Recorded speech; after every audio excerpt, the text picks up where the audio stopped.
Hello, and welcome to Iacon Underground Radio for the first week of February 2020. I'm Jen. And I'm David. Oh, February, we're already in there. Yeah, you know what's this month is Toy Fair. Oh, neat. Yeah, it's Toy Fair month. That starts on the 20th, so mark your calendars to take that day off of work so you can be at home mainlining the news feeds, or in my case, actually just go to work and mainline the news feeds at work. But I know some podcasts are doing live feeds that day. We're not doing anything that ambitious because I don't know. I'm probably working. I might not be working. I should check on that. Even then, I wouldn't know how to do it in the live feeding. It would have all my coughs in it that I take out. No, I don't want that. Yeah. Unless we'd have to run it through like YouTube or something, and we don't do YouTube. But then really. Everyone maybe we should could see my cats. I don't know. That's all. Well, we just don't turn on the picture. But my cats.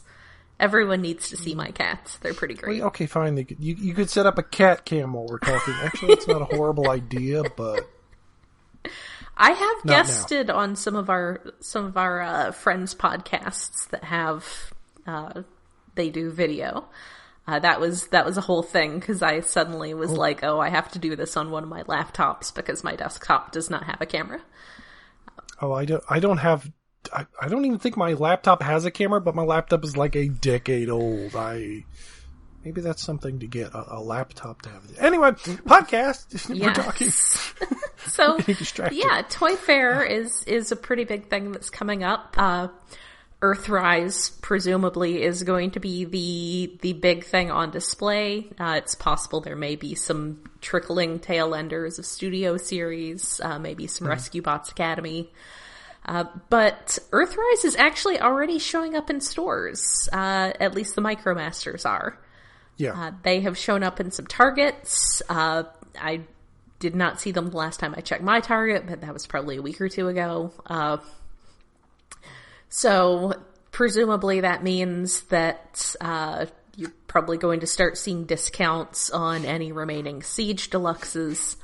And then, actually, I'm kind of surprised that didn't all get reset, like, as the post-Christmas thing. Like, after the holidays, everyone... Yeah, it has kind of dragged, it seems like. Although, admittedly, the Transformers section at my local Target is minuscule.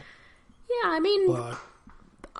The ones here aren't very big, but I would definitely have expected to be seeing some, like, half-price Shockwaves or something by now.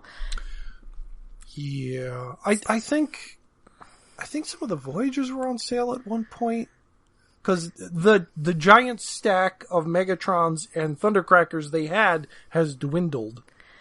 See, a lot of that stuff, at least at the stores here, haven't really stacked up that much, but there have been enough lingering. You know, there's usually like a couple of each size class that, yeah, I would have expected them to be clearing. It's been mostly that. But it's just like, was it like right after New Year's, like just this mass of Thundercrackers showed up out of nowhere. It was weird. That sounds like a local problem. It's just the distribution center, just, you know, it's like the old warehouse finds. But presumably they are going to start actually putting those Earthrise Deluxes and such out. I have come across the Cyberverse Deluxes, so those are showing up. And actually they seem to be selling okay. So keep an eye out for all that. Keep an eye out for the MicroMasters. Yeah, I'm really surprised that I haven't seen the Siege Deluxes get clearanced out, but maybe soon. Yeah, no. The only new stuff I found recently is the Cyberverse stuff, like, there's Shattered Glass Rodimus, or whatever he's called in the pack that comes with the Sharkticons. Hey, he is stealthy. You God of us. I mean, that's literally what... That is what the toy is like. At least the individual toy, the individually packed one that has that color scheme is like stealth attack or something. But it's definitely got the word stealth because I took a picture of it, posted it to Twitter with the The caption is, "We are sending our most stealthy Autobot," checks notes. Oh, yeah. Hot Rod. Stealth Force Hot Rod. He's not stealthy at all. And his buzzsaw is called Fusion Flame on the package. Ooh. But it's our little Gridman from Auntie's buzzsaw. Yay! Or Auntie from Gridman's buzzsaw. The Gnaws are really adorable. I need more. They are really tiny and they're really cute. They're very tiny, and their expression is basically spoilers. They're screaming baby Yoda faces.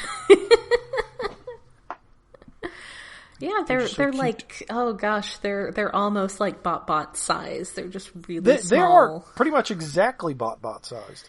So yeah, that is something that has shown up as post-holiday restock. So that's something. Yeah, I haven't seen the Quintezon, or I would have got that too.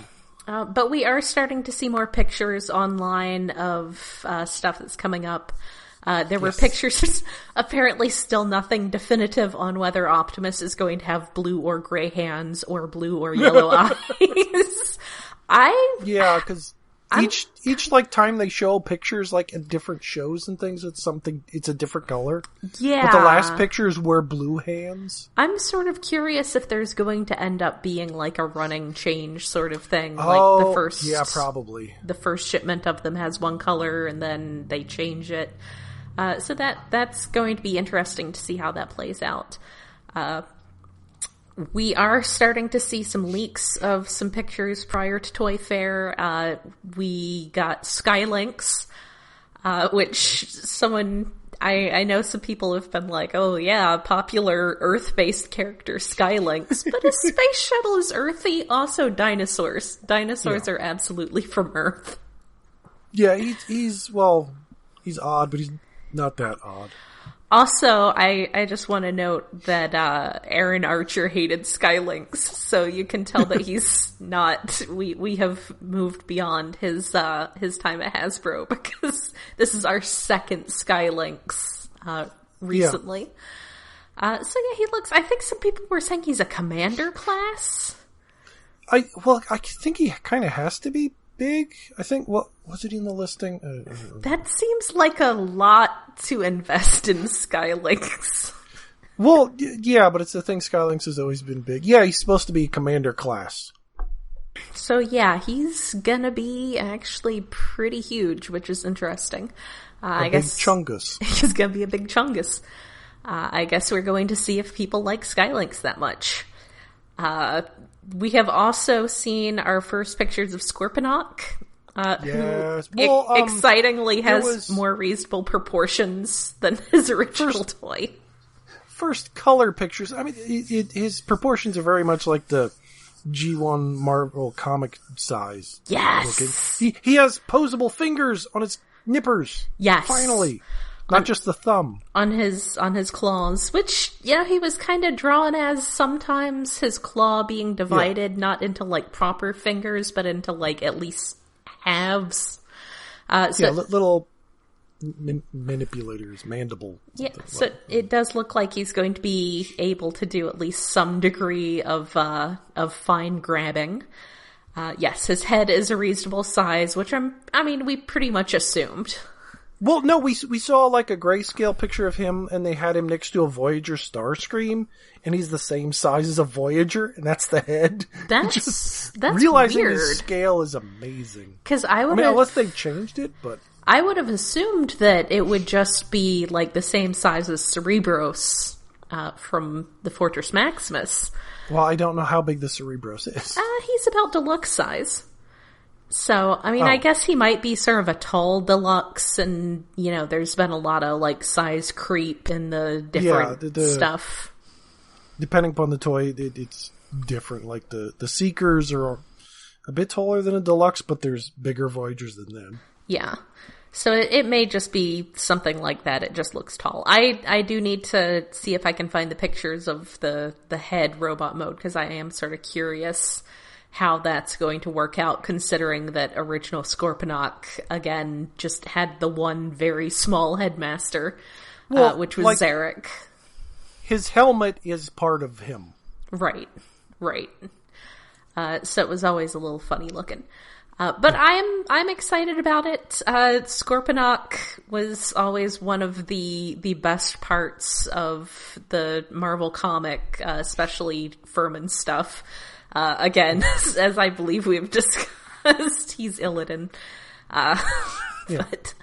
Yeah, it has come up before. And there's also pictures of more little Battlemaster guys who are bridge connectors. Ooh. There's more than just the one guy. Yay! And That's cool. more Micromasters, but the pictures they're using of the Micromasters are pictures from the wiki. That they're not the new very toys. Helpful. Which means we don't know what the two guys that become a space shuttle actually look like in toy.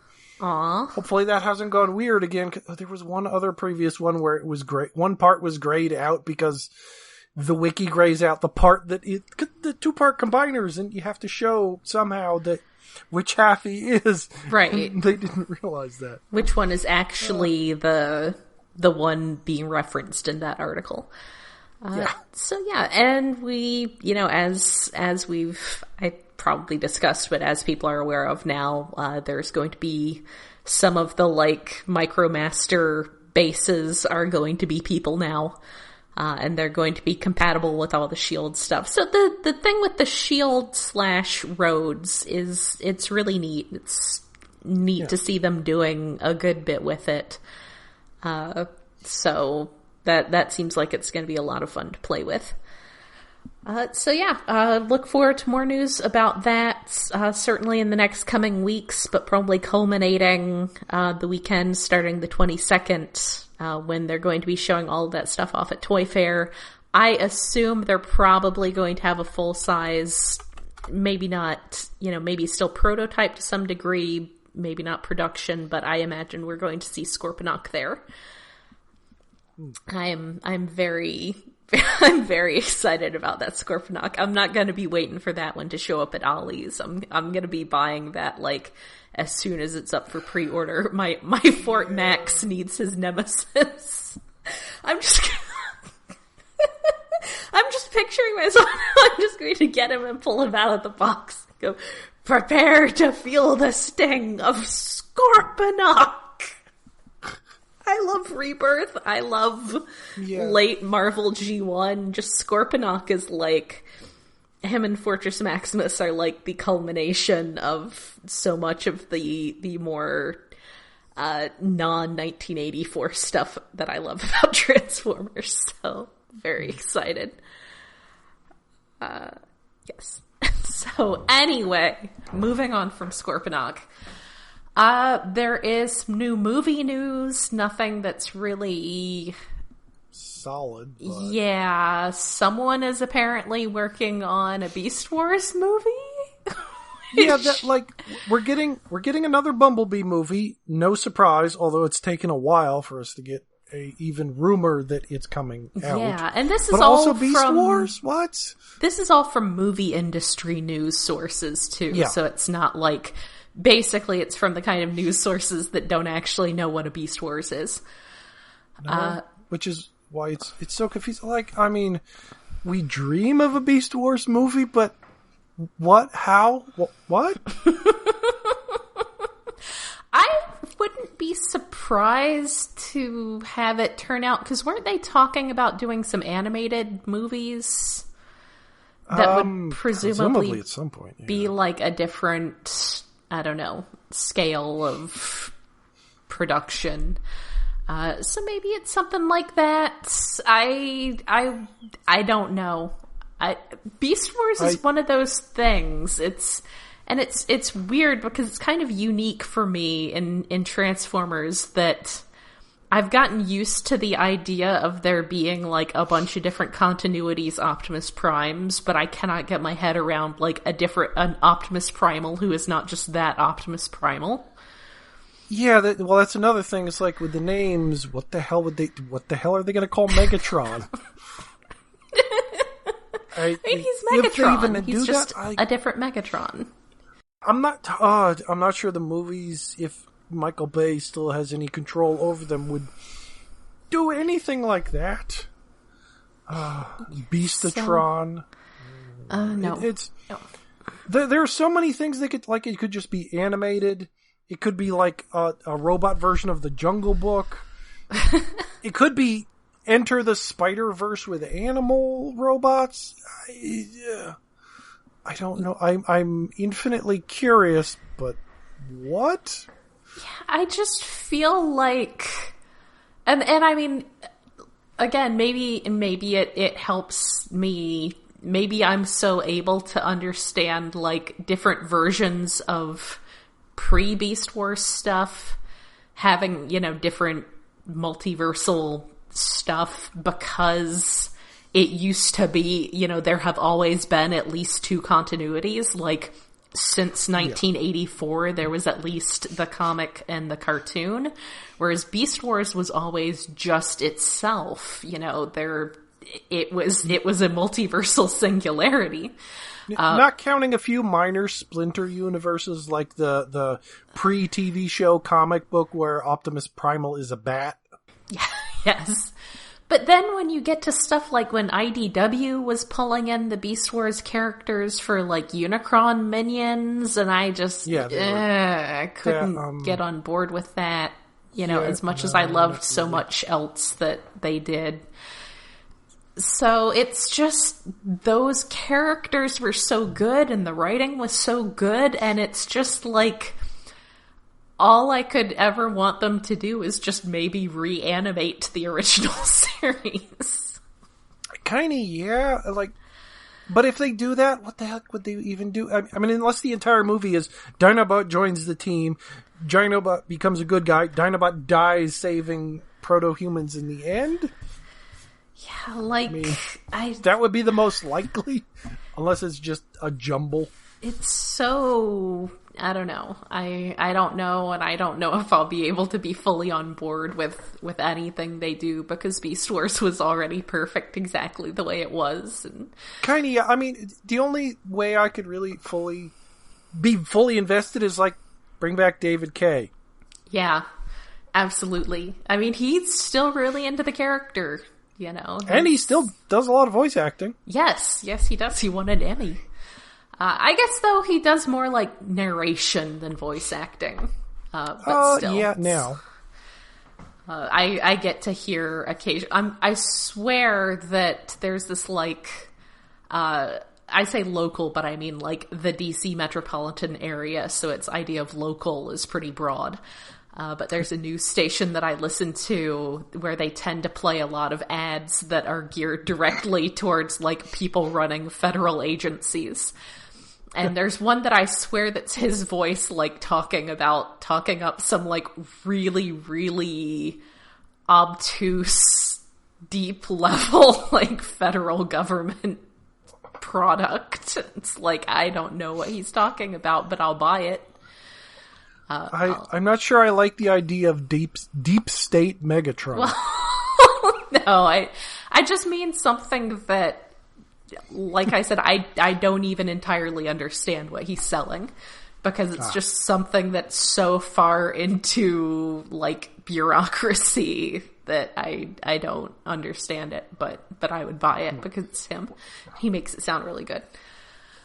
So yeah, I don't know.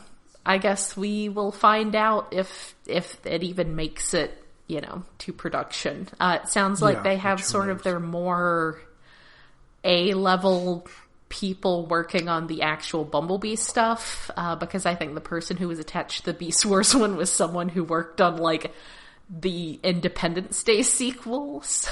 Oh, no. I mean, there's probably worse choices, but not filled with confidence. I really need to rent that or something at some point. See if it's streaming anywhere. So, speaking of resurrecting things from the 90s, there has been, actually just as of today, when we're recording this, announcement of BotCon being revived. Well, a few days ago, the BotCon Twitter tweeted something that, wait, what? It's coming back from the grave? And I thought we killed you. And it wasn't just certain parties accidentally retweeting racist memes on the BotCon Twitter. Yeah, BotCon is I'm not sure it's really problematic. There are issues involved in that, well, it got taken away from them because some people involved in it retweeted racist shit.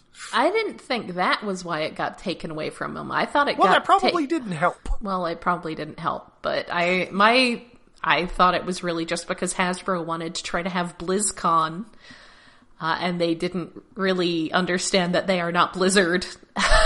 Oh, you did mean that. Yeah, did they only do one HasCon? Yes. Jeez, I thought... Oh. I mean, I could kind of understand why they tried to go too big too quick. Yeah. But they only did one? It's a little surprising. I mean, yeah. It really felt like they wanted to do something like what Blizzard does with their convention, which, because they have World of Warcraft and they have StarCraft, so they would have, StarCraft tournaments, because that is a massive esports thing. Overwatch now is a massive esports thing. And you can play Diablo on your phone? Yeah, well, yes. So they had so much that you could do at BlizzCon, but Hasbro is not. I mean, they make toys. You can come and you can play with some toys, and it's not like you're having. I guess, did they have any of their Wizards of the Coast tournament stuff there? I feel like maybe they did. Yeah, they had some D&D stuff there, and the other thing. It's just that, not as many other things cross over. I mean, you got Transformers and the Ghost of G.I. Joe. Yeah. In one corner. Which I guess you have brief honorable news mention to, who is it, Jack's Pacific? Or Jazzwares. One of those two companies that I kind of am surprised is still around, and I vaguely remember them making Mortal Kombat toys. Yes, Jazzwares got a license to make some G.I. Joe stuff, so it'll be interesting. 6-inch G.I. Joes, supposedly. Yes. I have noticed, just as a side discussion of the toy industry before we go back to BotCon, I have noticed that, for instance, the Leonard Aliens stuff, I've seen people complaining about how cheap that seems, but I feel like we get a lot of companies, you get this reaction stuff and the Funko stuff where stuff is cheap, but it's super expensive. So, whereas also, the aliens are the opposite, that they look cheap, and they are cheap. Yes. That other companies would easily charge at least $50 for that $20 Alien Queen. I bought it because I've decided that any toy that is sufficiently large and visually striking counts as home decor. And also there are some others that I haven't seen myself, but other people have reported at Walmart's that are $20 along the same size. There's an Iron Giant, and there's, I think, a Robbie the Robot from Forbidden Planet, which I think are about, like I said, that same $20 but very large. So it does seem like there is, there's been this trend in the toy industry to go for the more it's getting more expensive. You get all these very collector oriented things, and it feels like there is a push by some companies to sort of backfill down into that lower, making the cheaper toys. And I'm sort of curious to see which way Jazzwares is going to go with that, whether they're looking to make basically the G.I. Joe Black series, or whether they're looking to make the G.I. Joe Leonard's Aliens series. Well, I think the thing is they're going 6-inch, because 6-inch tends to be the more collector-oriented scale of your Star Wars and your Marvel and everything. I mean, so I would assume it'd be that range. Their Fortnite stuff is all over the place. Oh, yeah. They have, and I'm not 12, so I don't play Fortnite, but the character designs are sort of interesting. I know there's one that's basically a guy in a banana suit that people love getting just because it's a guy in a banana suit. Yeah, it's ridiculous. I've seen a couple of them. It's I've almost got them, but they're slightly a different scale, and even though they're amusing, it's dude, I don't really need this ridiculous outfit, dude, from something I don't know, other than it's shiny. But they do have the higher end, that $20 Black Series level, and then they do also have the cheaper ones. So that's it is interesting. I'm going to be interested to see where they go with the G.I. Joe stuff. But anyway, speaking of G.I. Joe, BotCon. Anyway, BotCon, yeah. Because, so that was sort of one of the problems with Fun Productions was they were 12-inch show collectors. Yeah, they were originally. So BotCon is coming back, and apparently, by all indications, it's run by some people from old stuff, like was it Carl Hartman? I think. Yeah, Carl Hartman made the big announcement about it. So it is sort of interesting that it's just Carl and not John, but I'm pretty sure John is kind of done. It was Carl and some other people stuff. like Hydra, whatever his actual name is, and some other Andrew Hall. People that have been in the fandom for a while. Mm-hmm. Not anybody actually related to the previous running of BotCon that ran it into the ground, but they're using a website to sell their stuff that is tied to one of the previous people. Yeah, there's been this whole, and apparently, there's been a meltdown. This has been, a breaking point on some parts of the fandom. Cough, allspark, cough. Today has been a kerfuffle. Basically, the short story, and I can go on so much about Pete Sinclair to the point that it was kind of a joke at TFCon, but I just would be every time I saw him, that guy. But basically, he has shown himself to be someone who does not share our values of inclusivity for the fandom. Yes. To put it concisely. No. So he's not someone who we would want to see involved in any kind of official Transformers stuff, not someone who any of us would want to give any money to. No, even though I technically kind of accidentally have. Did you buy something from him? I bought something from Night Shining, the website that they're working with, which is Pete Sinclair's. I bought the Red Man, Kaiju Hunter comic that Matt Frank drew. Okay. And it comes through them because I can't import the Japanese. Well, I could import the Japanese edition, but it would cost twice as much. Mm-hmm. So I just got the English version. Not that there's a lot of text in it, but still. He has been running his own convention for a couple years, which I've heard is fine by people who have the luxury of not having to be concerned about inclusivity. But so that does lead me to wonder if if basically this is just something that he's going to be rebranding his own convention as BotCon, or if he's really genuinely not going to be involved beyond the website, though honestly, you can almost certainly do better as far as the web end of things goes, because the old BotCon website was notoriously hacked, and everybody got their, which was hilarious because from the moment it launched, and I was always kind of notorious for being super down on the new people running BotCon, but from the moment it launched, it looked like the kind of site that a hacker would look at and say, that's an easy target. When the one time that I actually pre-registered for that BotCon, when it was pretty early on, before it had been hacked, I made a point to buy a prepaid Visa card to make any payments on it because it looked super sketchy. So I don't know that that's the best.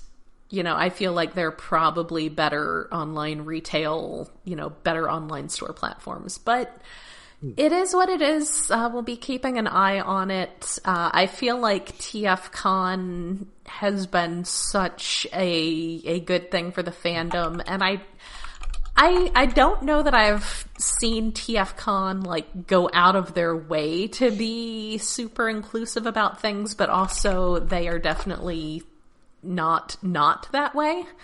The TFCon I went to, I was starting to feel vanilla. Even the art room was the fandom had met me at Autobot himbo thirst and then gone way past me to monster fuckers. So it was... blessed children. That was just like the actual art room. So I feel like TFCon has always been like whatever they aren't vocal about whatever their personal thoughts on any of it might be, which is a plus, but also they absolutely are not stopping people from expressing themselves in, whatever way. And I mean, not to say that the fun publications people ever explicitly said, no trans people allowed, but like I said, they some of their members could be sometimes, well, okay, that's a lie because Brian Savage literally led a Christian prayer at the first dinner, so... Well... Which it's not inherently bad, it just... all of my New York Jewish friends there were horrified by. Yeah, it's maybe not a good look. Yeah, it was just not so yeah, that is not something that makes people feel especially included or comfortable if they are not part of the dominant group. So anyway, be welcoming, do not exclude anyone. Yes. So that was a whole thing. So we will still, I guess, be seeing how things have played out. I mean, I will say that Carl Hartman is someone who I have been friends with for probably half my life. Not to the point of like aggressively seeking each other out to talk, but no. We will absolutely stop and chat when we're at a convention together and we're friends on Facebook, etc., etc. So yeah, that's the news. That's that news. Yeah, anyway, that's news. We're awaiting further details. Yes, we are awaiting further details. Not that we have gone to any... Well, I haven't gone into any conventions in quite a while, so I'm not that likely to go to this unless it's in my area. Yes. While the Allspark breaks down over... the moment you put up a politics and religion forum, like, I have found that the people I least want to talk about politics and religion with are the people who want to talk about politics and religion with people.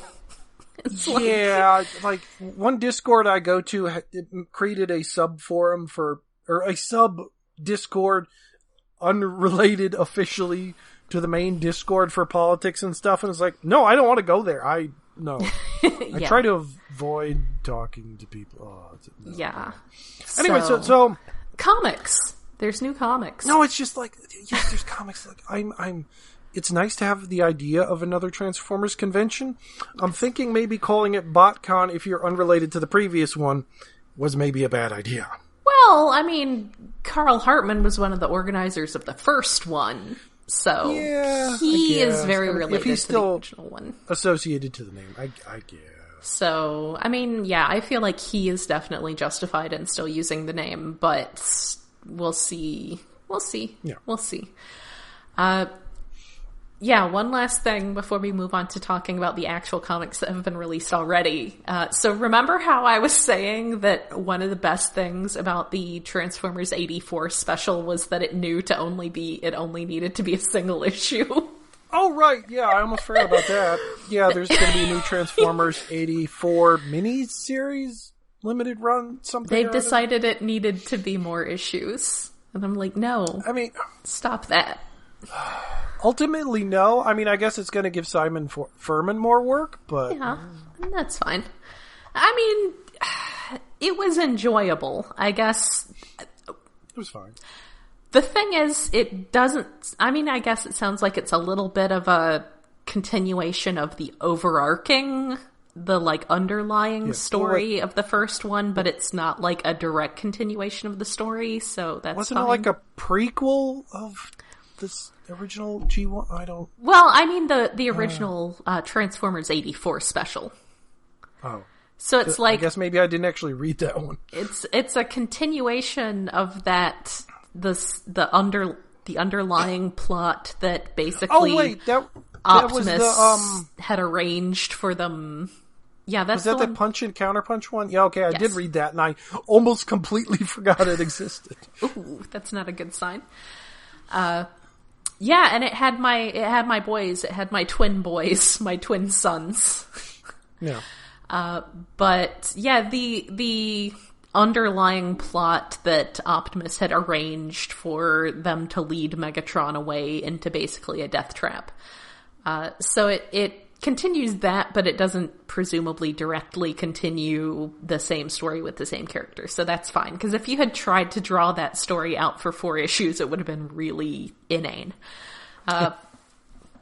So anyway, speaking of drawing things out for many more issues than they need to be, you ready to talk about the ongoing comic series? Yes, which we've been behind on because we haven't done a podcast in a while, so we sort of have 2, but we don't really need to talk about both of them.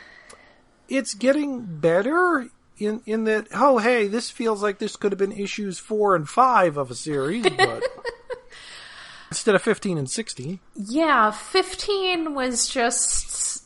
Wait, which one was 15? It was there. It was mostly just about Megatron confronting Shockwave, which was okay. It felt like it was too many pages long, but yeah, it was really way longer than it needed to be. And then 16, suddenly Josh Burcham is on colors, and I don't know that his extremely bright colors. Wasn't he in the last issue too? Maybe I think he was in both these issues. But it was I think he might have been on for a while, but it's like this finally feels like, oh hey, this is the last comic series colors again. Yeah. It's lively. Which, I don't know if it suits this art as well as it suited Kei Zama's. No, but it does elevate the artwork quite a bit. It works. I suppose. It makes it very bright. So, yeah, we had some things happen. Starscream is doing things, which is always a bonus. Yeah. Like seeing Starscream. He's meddling around in everyone's affairs. And, I mean, really, the between the 2 issues, one interesting thing happens, and it happens at the end of 16, which is that some of the Decepticons / Risers / Acenticons, one of the more interesting groups, actually gets in touch with a Titan, which is Vigilum, specifically, which I believe was the one... Well, no, that was... That was... Cursor was the one who was a prison, but now I'm needing to double check this stuff, which I guess Vigilum I should have done. Was that Elita 1's one? I think so. Actually, now I feel like one was just named for the other, so let me look that up. I'm just glad that the banter is actually starting to feel good and entertaining, especially involving Flame War. Right. She needs another toy at retail since she hasn't actually had one. I don't think ever at retail. Or maybe she got like an itty bitty one, like a Legends. Yes, I was correct. Vigilum was known as Cursor, but Cursor turned out to actually be Vigilum. Okay. That's what threw me off. So yes, that was the one that was basically Liege Maximo's prison, but then I don't know that we're getting into the 13 kind of stuff, so I don't know if Liege Maximo is going to have anything to do with anything. But it is interesting that there is apparently just a Titan. I thought that looked like it was just floating around Cybertron, so... Yeah. So that's a thing. Also, Skystalker is a city speaker, which I like because he was one of the Micromasters who came with a great big bass. Yeah. Also, he's just cool. Just randomly declaring individual Micromasters to be cool. There was 2 convention exclusive Flame Wars, and then there was a Prime series Legends scale. Yeah. Which I might have that one too. It's like an RC I might be a Flame War completist. Good job. Did I not end up with a Flame War? I feel like I should have at some point, just from my position in the fandom at the time. But yeah, so that, Flamore is good in this. That's the thing is he's good at some of the individual character moments with some of the like randos, basically. Like this Megatron, I really can't get a good feel for. Yeah, he seems to like change from issue to issue. Yeah. And part of that may be that, it's a different, he's like code switching, basically. Like he's behaving a certain way with certain groups because of... Yeah, each one's like from a different perspective. It's like, here's him working with the Ascenticons, here's him trying to talk to Optimus and things. That makes sense, but it doesn't help reading.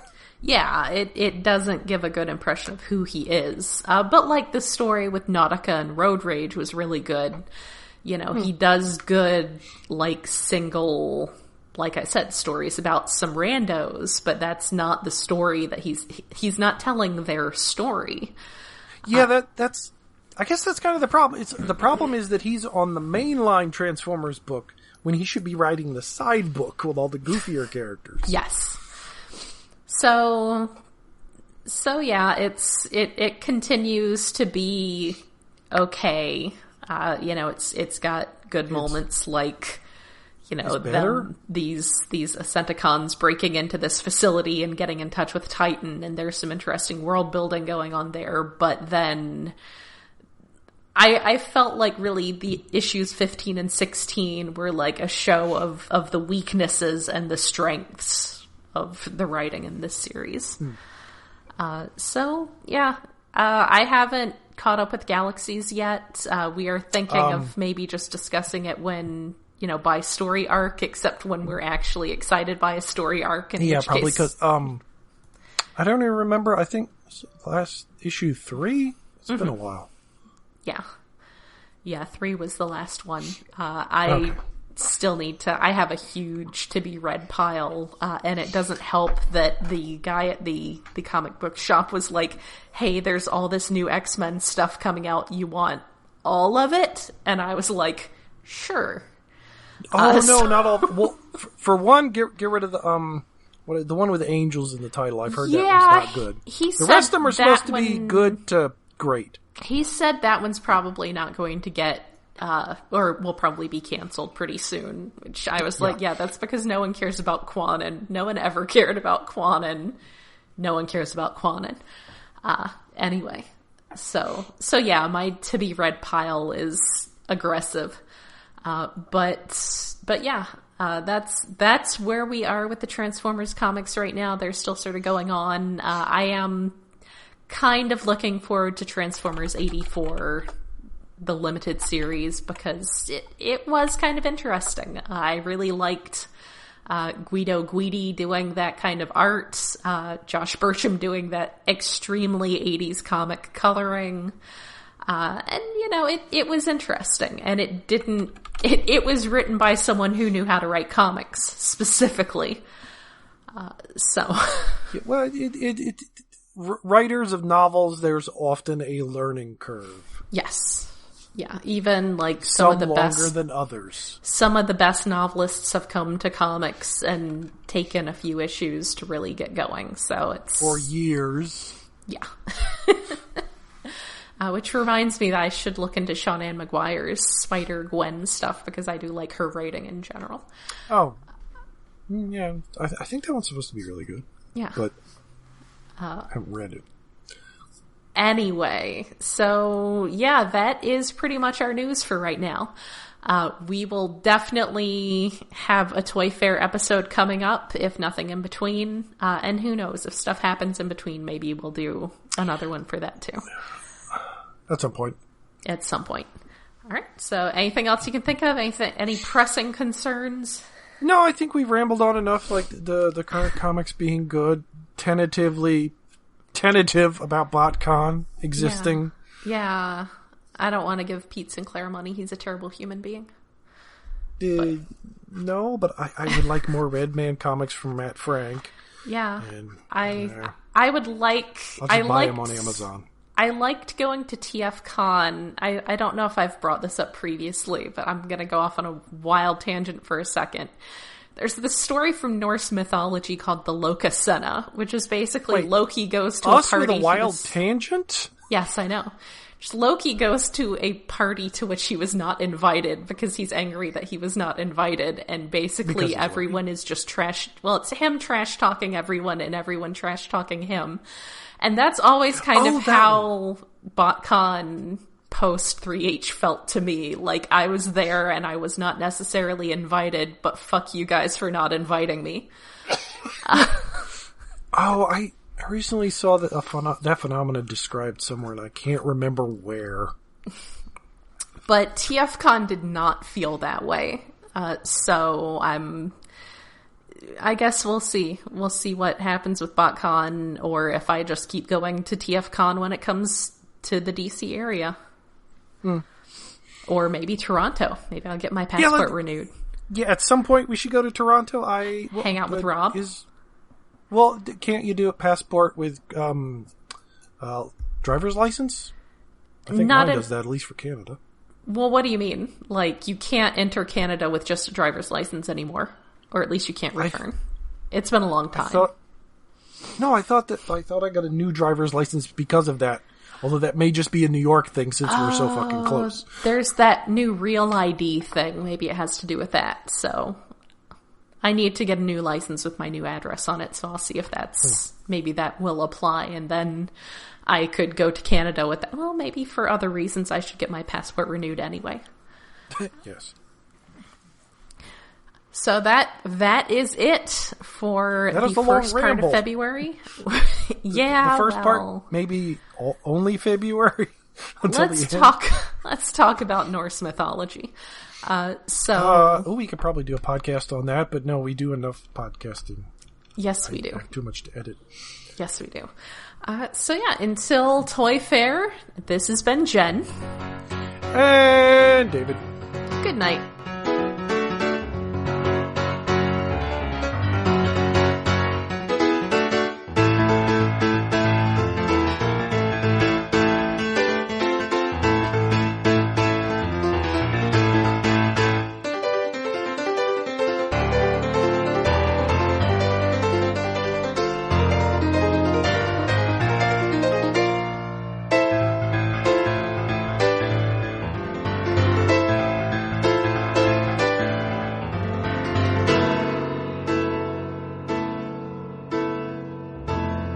Iacon Underground Radio is hosted by iaconunderground.net. We are listener-supported through Patreon, where you can help us cover the cost of running this show and our other podcast, Stasis Pod, at patreon.com/iaconunderground.